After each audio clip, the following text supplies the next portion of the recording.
The inside story on the issues that affect you and your community. This is Local 12 Newsmakers. Key to our future is the youth, the way they fight, and they lack conflict resolution skills, and so we have violence that's off the charts with teenage boys, and it's most prevalent in the black community. I'm going to be right there on the front lines trying to help that. On September 30th, former city manager Milton Dohoney swore in Jeffrey Blackwell as chief of police, opening a new era for the City of Cincinnati Police Department.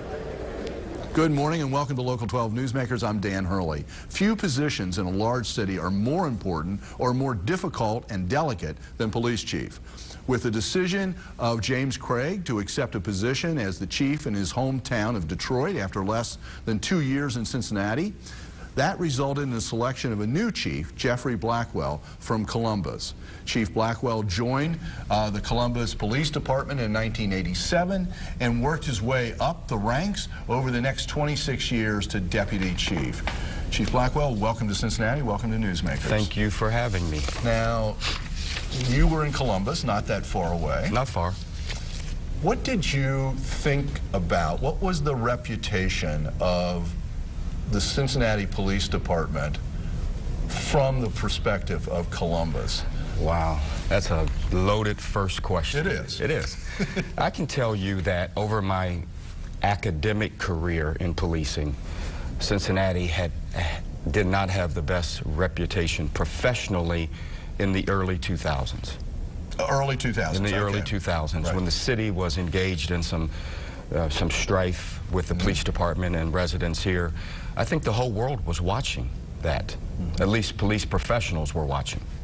I think the whole world was watching. Okay. Yeah. And how do you feel about, how do you think about the way that got resolved with the police department and inside the police department? Incredible. I mean, the collaboration, everything that came out of that bad has been good. And we continue to do good in this agency. It is the first-class agency. It's the best police department in the United States. Okay, now you're police chief. Right. And you're saying that. That's an awful big flip from what you were saying about where we were a decade ago. Right. And what I said a decade ago was a perception. I was not here. I was, you know, 150 miles up the road, policing in Columbus, and watching some of the civil unrest and some of the other things that were happening here, some of the brutality claims and things of that nature. I'm here now, and I've been here going on 4 months, and I can tell you that this is the best trained, most responsive, professional police agency in the country. What is it that the average citizen out there doesn't understand about policing that you wish they could understand? It's tough. I mean, you've been in the police car. You not in the back seat either. You've been in the front seat on the ride along. Thank you. Thought I would clarify that.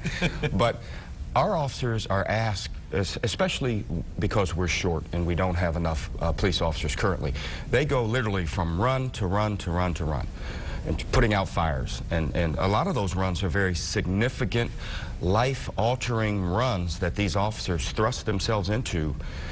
And after they're done, they wipe their hands off and they get back in the car and they go to the next one. So it's a tough job. It's a thankless job. Generally, in Cincinnati, though, it's not thankless. The folks of Cincinnati, the civic groups, the community groups, the people in Cincinnati appreciate what CPD does. And there's a collaborative spirit here that I have never, ever witnessed or been a part of. And are you saying it, I mean, you just made that statement, but it is different than what you would see in Columbus? Completely different. And I'm not saying that there weren't strained relationships there, but there was not this level of cooperation and earnest partnership that we have here in Cincinnati. Well, I can tell you, and you know, that on the rest of my life, I run Leadership Cincinnati, and the police department cooperates with us every year, and we get our people into police cars, and it is an eye-opening experience and an incredibly positive experience in 99.59% of the time. So you were just mentioning levels, you know, that your officers are running all the time. You're short-staffed. You've got about 1,053 sworn officers. That's what the website says. How do you think, what do you think you need? What do you think is the right level? I know this can be debated. You can look at this different ways. But you're now the chief. You're going to have to make recommendations. Where do you think the right level is? Well, first of all, that number's a little high. We've had some retirements and we've had some natural attrition that makes that number actually lower. I can't give a fixed number. I do know we need more. I don't know how much more, but we're going to have a series of town hall forums coming up in the next couple of weeks, right after the new year. We're going to talk about everything that we do, what we're required to do, and what folks in Cincinnati expect us to do. For example, we no longer take accident reports unless there's injury or a hit skip. I don't like that. I think that we owe the people of Cincinnati an officer to come when they've been involved in a crash. And if nothing else, give them peace of mind, help them figure out who is the at-fault driver, and move them on their way.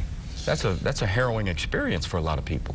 One of the things that Chief Craig changed here was the schedules that police officers are now, and actually different districts have slightly different schedules, which is a mystery to me, but that's okay. But you know, you're now running 10-hour shifts, right? Right. How do you feel about 10-hour shifts versus 8-hour shifts? For is that a how to deploy most effectively question, and how does that play in? No, I think from a leadership perspective, it absolutely doesn't work for me. It doesn't work for Cincinnati in that we don't have enough people. From a perspective of wanting the best for my officers, it works because they're happy, and their well-being is important to me as well. So it's this dichotomy of how do I run this department the most efficient, effective way, and also be mindful of what my officers are doing, how they feel. They like it because they get 3 days off. They get 3 days off. Right. For most of them, are those 3 days together, or are they? Right. They are. They are. So it's a 3-day weekend type of thing, whenever the weekend comes. Correct. Yeah, okay. So that's a good thing for their families and their rest and so forth. So you expect a new recruit class soon, right? I have had conversations with Mayor Cranley, and it is my opinion that he is very serious about adding to the ranks. So I would say yes. Okay. Mayor Cranley wasn't the mayor when you were hired. You were hired under a different administration, a different city manager, a different... How much chance, I'm not going to say how's your relationship, because we're on TV, you can't say much, but how's your chance, how many have you had to interact with the new mayor, the new council?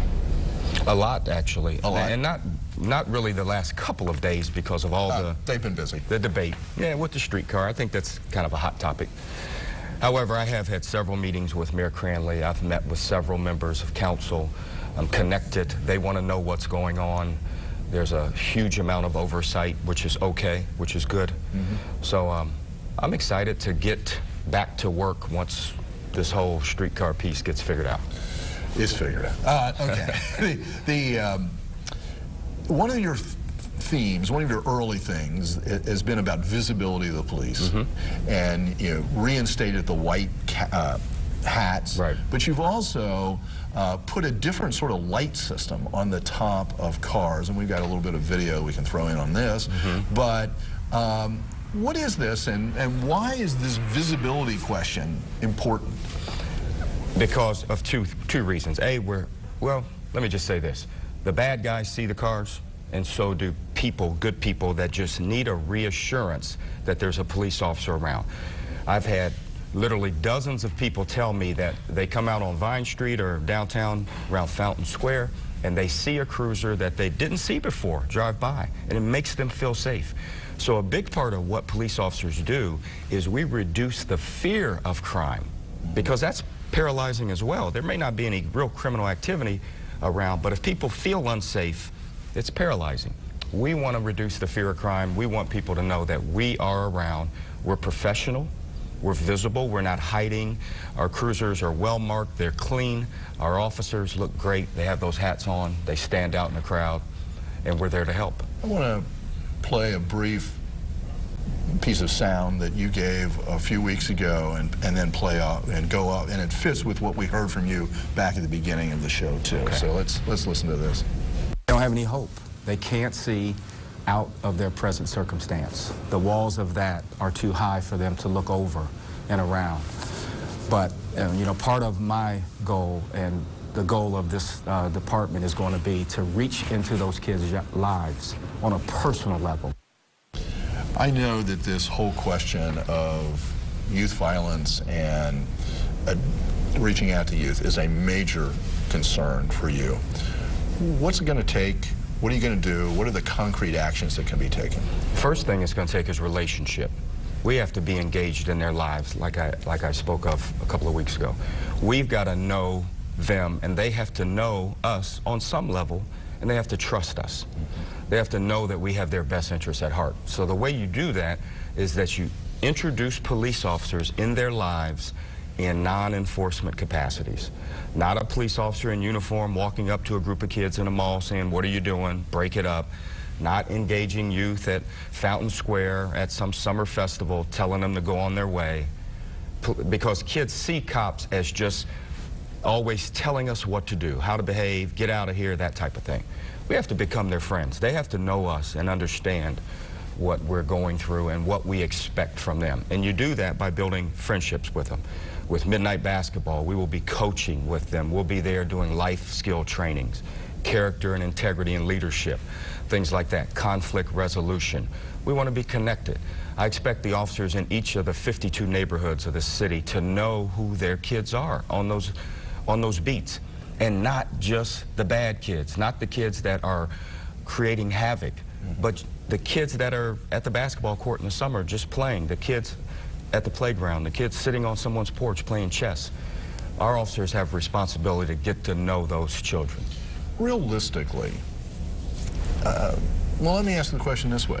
Is there a department in the United States that you think really does a good job with this? Because what I was going to say, realistically, it's hard to reach a lot of, there's a lot of young people out there. You're already stretched doing what you're doing. Right.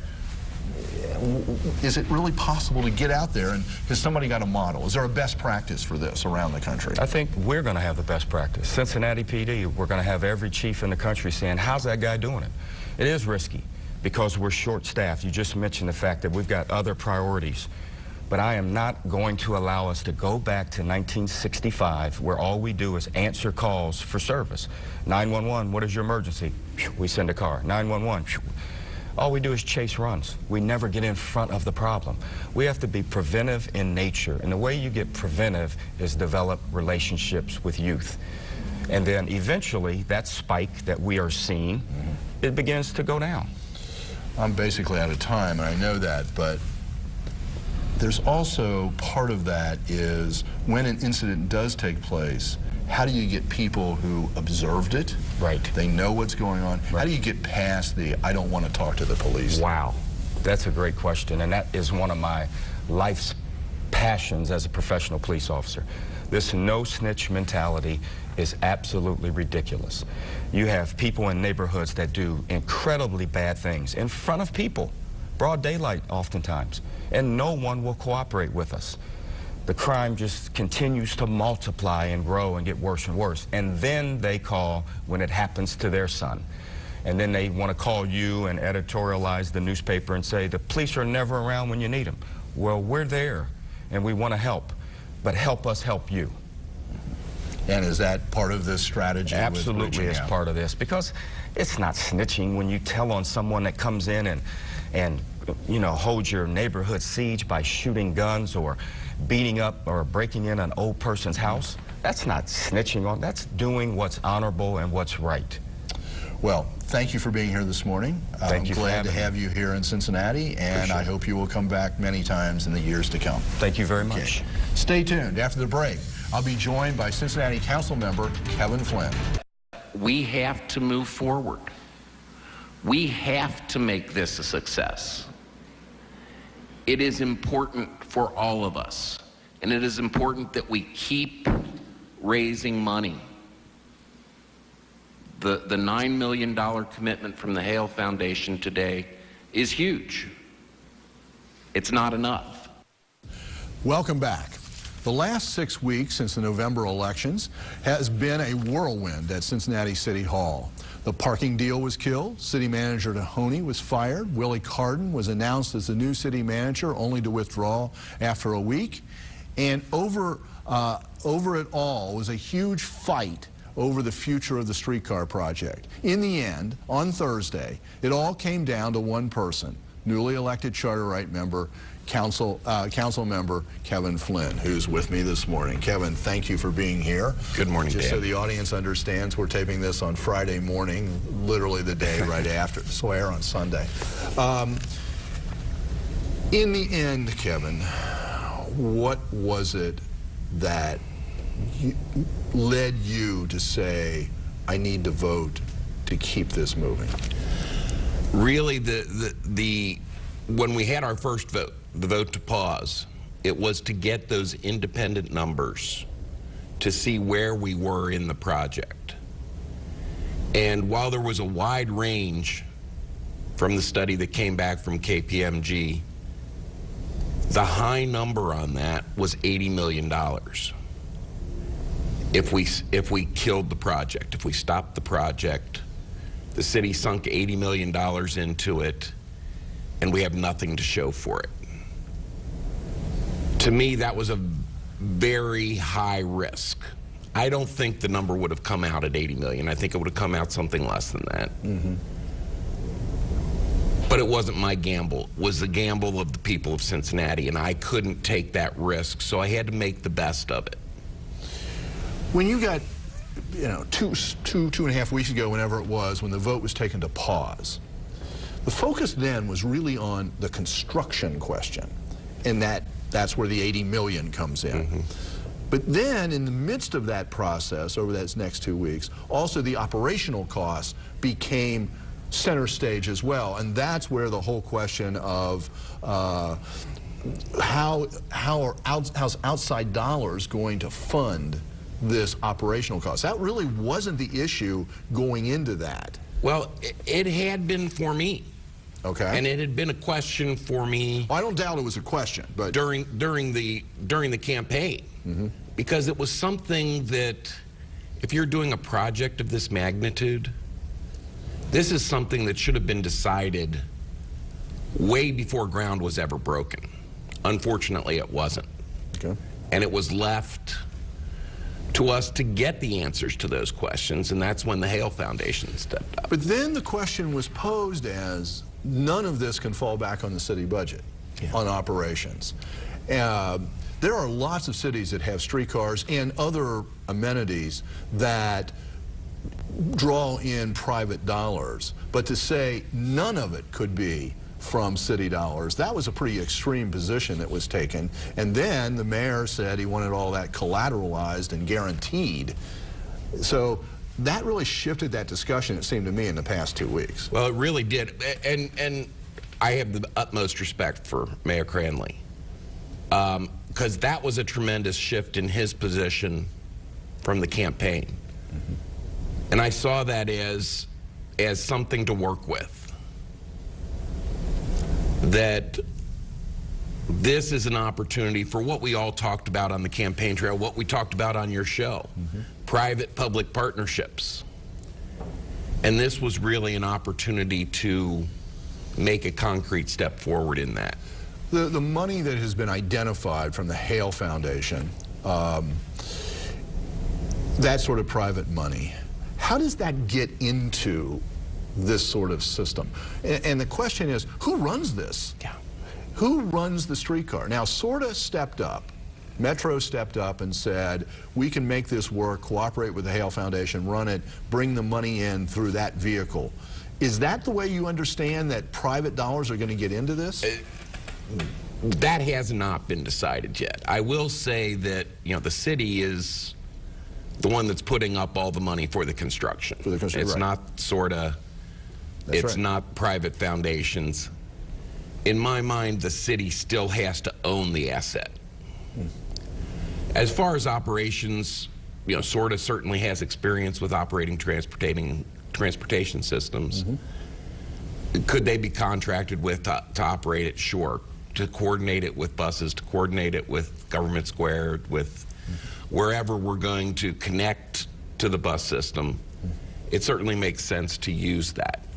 As far as operation, or as far as really bringing this thing together, I'm only one of 9 or 10 voices to be heard here. But I really do see we need to tap into the expertise of the private sector. They are guaranteeing a large amount of operating capital here. We need to give them a seat at the table to bring that expertise, to lower the cost as much as we can to make this successful. Other cities have found ways to do that through sponsorships, through, I mean, it's not unique what's being talked about here at all. There are models, but it just hasn't been worked. So there isn't any problem with having, even though the vehicle hasn't been figured out yet, to get private dollars into this, you don't think? I don't think so. I mean, what I required of the Hale Foundation in order for me to do this was not just a feel-good commitment, but ink on paper guarantee of these dollars of up to $900,000 a year for 10 years. The larger implications, and the reason I set up the way I did, it wasn't just the streetcar that's been going on since Election Day. The way that things have gone in the last 6 weeks isn't the way a new administration, new councils normally like to start things. Every year, there's a honeymoon period. There was no honeymoon period here. There sure wasn't. And what's that do? Where do you think you as a council come out of this process? I'm actually very energized by this process. I didn't come on council to sit back and not do anything. So while there were certainly some strains, I think in the end, there is a lot of mutual respect on this council. What about for the people who ended up on the side that got defeated? I completely understand their positions. Amy Murray, Christopher Smitherman, Charlie Winburn, and most of all, Mayor Cranley. I completely understand why they maintained their position. This was not an easy decision for me, Dan. This was not a convenient decision for me. It was a decision that I made because I thought it was best for Cincinnati, but I can completely understand how someone could come to the opposite conclusion. What do you think are the implications going forward of the tremendous emergence of a group of people who came out to support the streetcar in a very short period of time, and now I think could potentially be a real force going forward? What, just the show of support. You're an elected official now for the first time. You're an elected official. That kind of show has, besides all the dollars things and all the studies, there's a political reality here too. Well, and we had those discussions even yesterday with some of the organizers of the group, that now this does need to, that group needs to shift gears from gathering signatures from a charter initiative to making this a success, to buying into this project, to selling it to the business community so that the business community can support this now. So, but that should be fairly easy, since in the end their position won, and they should now want to get behind this. I mean, I can't imagine that part's a problem. It was universally, yes, we are going to shift gears. Yeah. Now how exactly that happens, yesterday after the vote was over and the interviews were done, I just wanted to take a couple hours to spend with family, but it's a new day, and it's time to get back to work. And just about out of time, but I understand from Joe Webb that your family was there yesterday. Yeah, they were. It's nice to have that kind of support from my family. Well, Kevin, this is an incredible start to your elected career. You ended up right in the center, and a lot of people said you know, Kevin Flynn on council would be a person who would make good decisions, who would weigh all the things, and you put yourself in the middle of that. And thank you for standing up for what you believe, and we'll see where this goes. Thanks, Dan. And you'll be back a lot more. Thank you for making Newsmakers a part of your Sunday morning. Next week, a special reflection on the life of William Mallory Sr., taken from oral histories, and the life of Nelson Mandela from the perspective of a Cincinnatian who grew up in South Africa. Have a good week.